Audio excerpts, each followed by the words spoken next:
Good, everybody. It's still completely hard to compete with the major search engines out there. Today's going to be the 17th of August, 2025. I'm Connor McIver. All right, we're going to talk about real estate, what's happening here in the local markets. In addition, just doing the research at Santa Clarita openhouses.com, that will give us an indication of what's happening in the open house world. And also, if you go there, there is going to be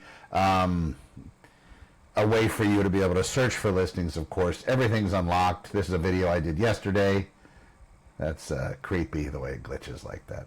But anyway, so I did a video yesterday. This will give us an idea of how many open houses happen to be scheduled. But besides that, it has all the active inventory that's listed for sale currently in Santa Clarita Valley cities, period. So you'll see everything here. So please check it out. And there is no registration required. Every once in a while, you're going to get an irritating pop-up that says, hey, would you mind registering? Currently, as of today, we have 174 open houses that have been scheduled, and they're posted here at Santa Clarita openhouses.com. So please tell a friend. Yesterday and the preceding 7 days, we have been talking about something that's very, very important to real estate buyers out there, the entire process. From wanting to know, should you buy a house, all the way to how do you select a real estate agent, how do you select a real estate lender, the different types of both, and then how to get your best deal, how to search for real estate, even backing up just a second, not only how to search for real estate, but what's your price range that you should be searching within. If the market's on a decline, maybe you want to extend or go higher than your actual approval amount because you might be able to call your shot lower than the actual listing price. Then after we get all that data, we start to look at those listings, and you have that search dialed in just where you need it. Your agent is doing their due diligence. You are as well, vetting properties, looking at properties. Then you write the offer. What's the best way to construct and put that together? So then you do that, and that offer's put together. You get it sent in, and what's that time frame look like? How soon does the seller have to get back with you? So I answered all of those questions, which a lot of buyers really don't know, and I don't, there's really no reason why you would if you've gone through this process. That little piece is super frustrating in some cases. That's why I think it's really important for agents to explain all of that going in so you completely understand what that response rate looks like. So that's what I did in that video. And then after you counter back and forth, the best way to formulate, the best way to counter, and then the next step would be you get selected. So after you get selected, I did a video yesterday on that very first thing you need to do before you start spending money. So check that out, YouTube First Responder Realtor. That was going to be yesterday's video. It'll also be at Santa Clarita openhouses.com. Just go to the blog, and there's probably a couple after you. I did some stuff on Google. This one right here, #1 buyer home mistake. So check this out. This is the one that you need in the video, the corresponding video. I'll be swapping this one out for the one that's on the home page. So again, don't get misled, not my intention. And this is going to be for the 17th, right? 8/17. That'll be today after I get done with this video. So it'll pop there. Oh, there's that irritating pop-up, like I said, right here. And you can just click through it. If you want to save your search, thanks. And if you don't want to have any contact, no problem. Just enjoy the search. All right, so what's going to end up happening is after your offer is accepted, after you make sure you don't do that one buyer mistake that buyers always make, so please check that out. Now it's time to get your inspections done. And you're going to be doing a few. You're going to be doing a regular home inspection potentially. And even on a new house, I would do this. I can't tell you, I can tell you, probably half a dozen times there have been issues selling new housing where the home inspector that the people buying the new house actually pointed out. And in a couple cases, basically saved them from catastrophe. There was piping in both cases that hadn't been connected. And in one case where a particular seller didn't happen to go with the advice of getting one, or buyer didn't happen to go with the advice of getting one, Brian had big issues, took his first shower upstairs in the main bedroom, and of course the pipe hadn't been connected to the drain, and not realizing it, when he got done, he comes downstairs, and of course the entire lower level is flooded, and that's where, just below that's where the kitchen is, so all the drywall, of course, had collapsed during the time he'd taken the shower, and there's water everywhere. The new housing people take care of it, but God, what a pain, right? You would just rather not have that happen. And the house is so new, why would you want the appliances replaced? In addition, if there's humidity that the appliances weren't used to being exposed to and probably never would have, how does it look at that point with getting those appliances replaced? As far as I'm concerned, if I'm buying a new house and there's something that happened that created this issue, that's why I had to be there on Brian's side, walking him through this process and getting upset and actually getting irritated and pissed off at the new housing folks to make sure that they did the due diligence. You have humidity being exposed to particular appliances that weren't used to it. Even though they get dried off, that rust and those problems are going to set in from this excessive condensation that's going to occur while the appliances are wet in places they never should have been exposed to water. That's a problem. So maybe not now problem, but 3 years from now problem, yes. And then by that time there might not be any warranty, nothing else. Then who are you going to call? Not Ghostbusters. It's done. You're not going to be able to call anybody. And even if you try to connect with corporate at the new housing, going to be an issue.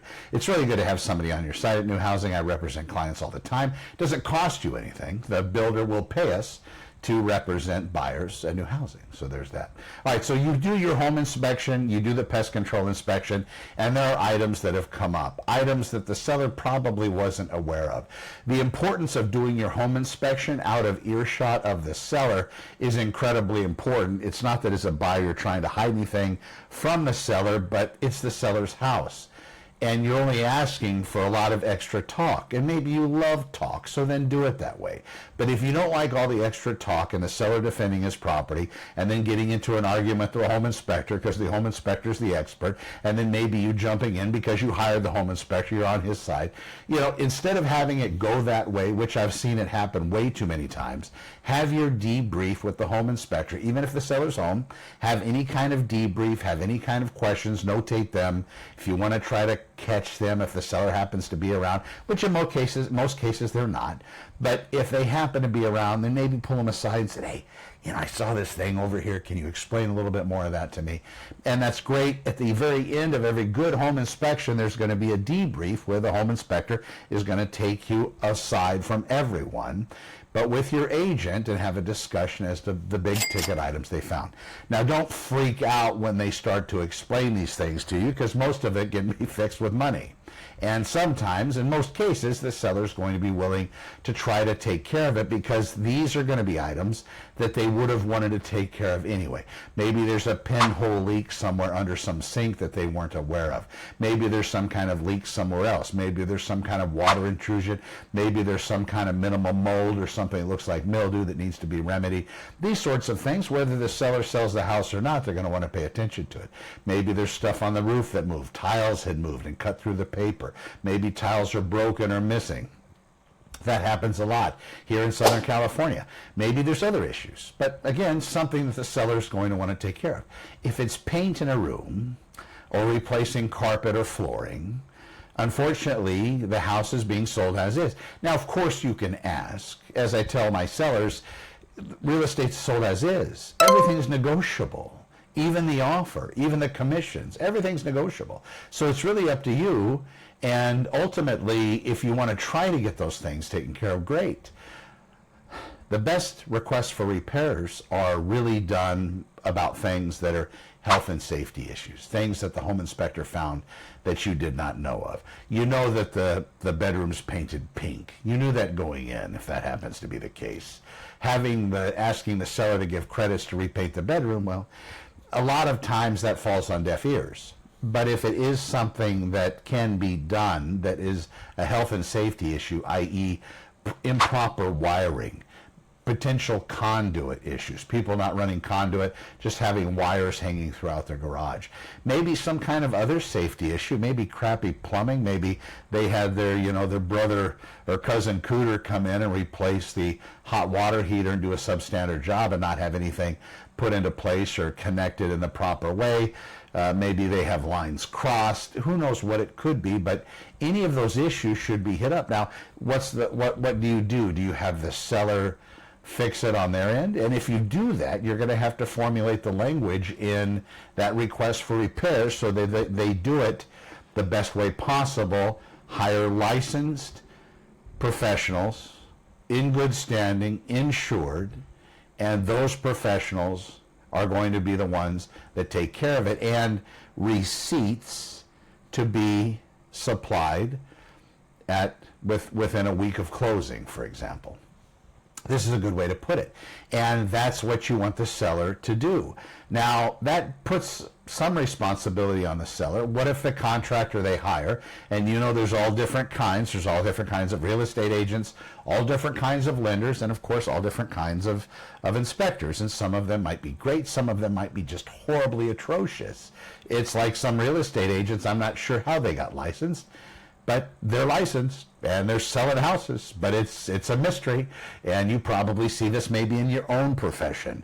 Translate that into the home inspection world, yes, there could be this, and also the contractor world, yes, that does exist.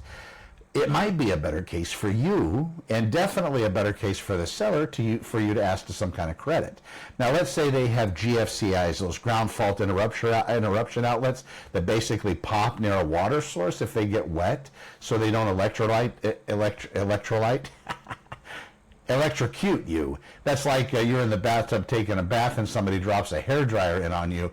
If it's plugged into a GFCI, it's supposed to pop it before you croak.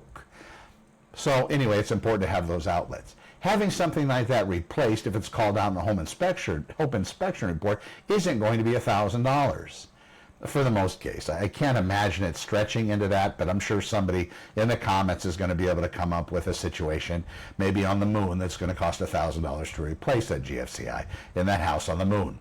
But for most intents and purposes, the point I'm trying to make is this: don't over ask.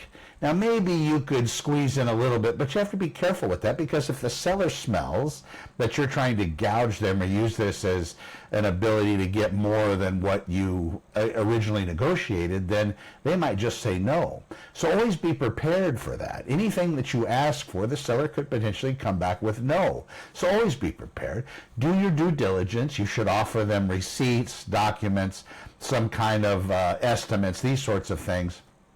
Always offer them this. Don't just come in and say, this is what we want in lieu of this. Even if you're coming in and asking for some kind of a credit so you can take it upon yourself to get these things done, as long as it's not interfering with your loan, because in some cases properties are in such a bad way that the appraiser might say, hey, you got to attend to this, and that's a seller requirement. Now, the seller might deny doing that, and if that's the case, then the appraiser's not going to let the property appraise for you as that buyer. So ultimately at that point you're kind of stuck. But in most cases that's able to be worked out because it's an appraiser lender requirement, and the seller knew that you're using a loan to buy the property and knew the proper formatting of that loan, what that down payment requirement, and that should have been explained to the seller, that higher down payment, usually the appraiser isn't as critical because there's more money down on that particular residence. Less money down, usually appraisers are more critical, and especially those attached to government type loans like the VA or FHA, they're maybe a little bit more critical. But ultimately the prices should all come out the same at the end, and you know, you're coming in with half down, maybe it's going to be a completely different game. But in most cases, those prices are going to come just about the right place in the appraisal. And if they call something out, there's a lot more chance that it's going to be called out via FHA and VA versus potentially conventional. But again, it could all come down to it. So the seller knowing that, if the appraiser calls out something, then the seller's probably going to attend to it. But again, it's their choice. Having a buyer fix those things in order to get it through an appraisal, that's a slippery slope, and that's something that you really need to consider and make sure you have agreement of all parties, because what happens if one of your contractors that go in there as a buyer, before you actually own the house, go in and take care of something to try to make the appraiser happy, and they fall and slip, and then who gets the lawsuit? Well, more than likely the seller. I'm not an attorney, so seek legal counsel if in fact this happens, but you can see where I'm going with this. Or they go in and they do something and the house burns down. Again, they blame your particular individual went to the house and did these repairs beforehand. So it's a very difficult place for a buyer to be, getting caught. Realistically, that rarely happens. I've probably only seen it twice. Twice that pops into my brain bucket, maybe a couple more times, but twice for sure that the buyer got stuck in that particular space, and it worked out. so they didn't get screwed and nothing happened. But again, that's a very dangerous place to be. So if you are going to request repairs specifically, then make sure you give exactly who you want to do it. Maybe not by name, but with their certifications, maybe reputations, insured, bonded, active contractor, licensed for this. Put it all in there, lay it out. Your agent should be very well versed in this, because we see these coming across our desk all the time, and we also issue them to sellers' agents to give on to the seller for our buyers in the form of requests for repairs. And now if you're going to ask for money or some kind of a credit, that's actually a better benefit for the seller, because now you're asking for compensation in lieu of all repairs, and anything that could potentially happen, that's a nice blanket for the seller to be under. It's just going to depend on how much you're going to ask for and how you're going to ask for it. If you're just going to come out and say, well, there was a GFCI that we won't replace, so we want a credit for $1,000, that's probably not going to fly. Just because usually a GFCI outlet, to give you an idea, the outlet probably 20, 30, 40 bucks. To have an actual bonded, insured, certified electrician come out to the property, licensed and all that fancy stuff, probably another $100 to just do that one outlet. So $100 plus 50, probably 150 bucks. You're asking for $1,000. You see the difference? So you have to be, again, depending on the market, maybe depending on the seller, maybe sellers don't care, but I think most of them do. So when you're asking for whether it is repairs, make sure you make the list complete.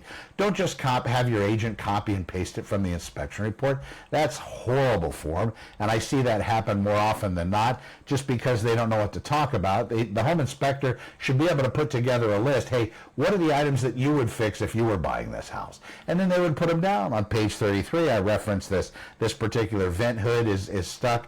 I mentioned the fireplace flue wasn't opening, wasn't operating correctly, all of those things. So once you get that list, then the agent on your behalf should be able to formulate that request for repairs and get that over to the seller. If you're going to be asking for money, let me regurgitate that one more time. Make sure that's valid. You have receipts or estimates, something that shows what this is going to cost, and it does go a long way.